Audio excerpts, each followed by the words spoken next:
the Lincoln Memorial today on the National Mall in Washington, D.C. Since it opened in 1922, it's been one of America's most iconic landmarks. But the massive monument also has its secrets, including a giant chamber beneath Lincoln's statue.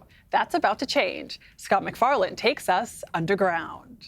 The Lincoln Memorial is a towering monument to a towering figure in U.S. history and lures 8 million visitors a year. A magnet for school groups, tourists, and families. And a stage for major protests, speeches, and prayer services. Amen. Including Pastor Mark Batterson's annual Easter gathering. Does it feel like a non-political place?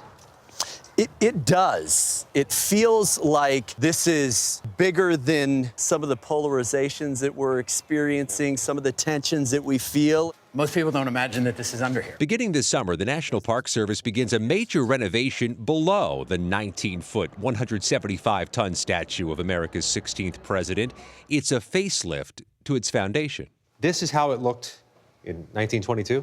Exactly, right. Yeah, this is after they completed the construction. They'll transform this massive hidden underground space into a 15,000 square foot interactive museum. It's a nearly $70 million project, much of it funded by charitable donations, and will require only the closure of a small visitor space below ground. The memorial chamber remains accessible. This unfinished area essentially becomes a big theater. As crews add interactive displays of the memorial's iconic moments, from MLK's I Have a Dream speech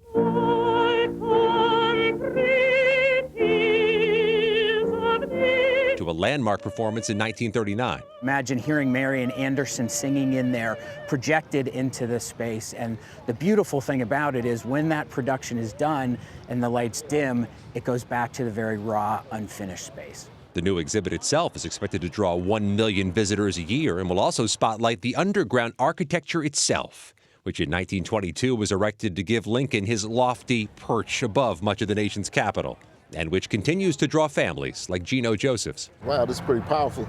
It gave me a really strong sense of what America is supposed to be about. The National Park Service has set a prospective date for the reopening, July 4th, 2026, the 250th anniversary of the signing of the Declaration of Independence.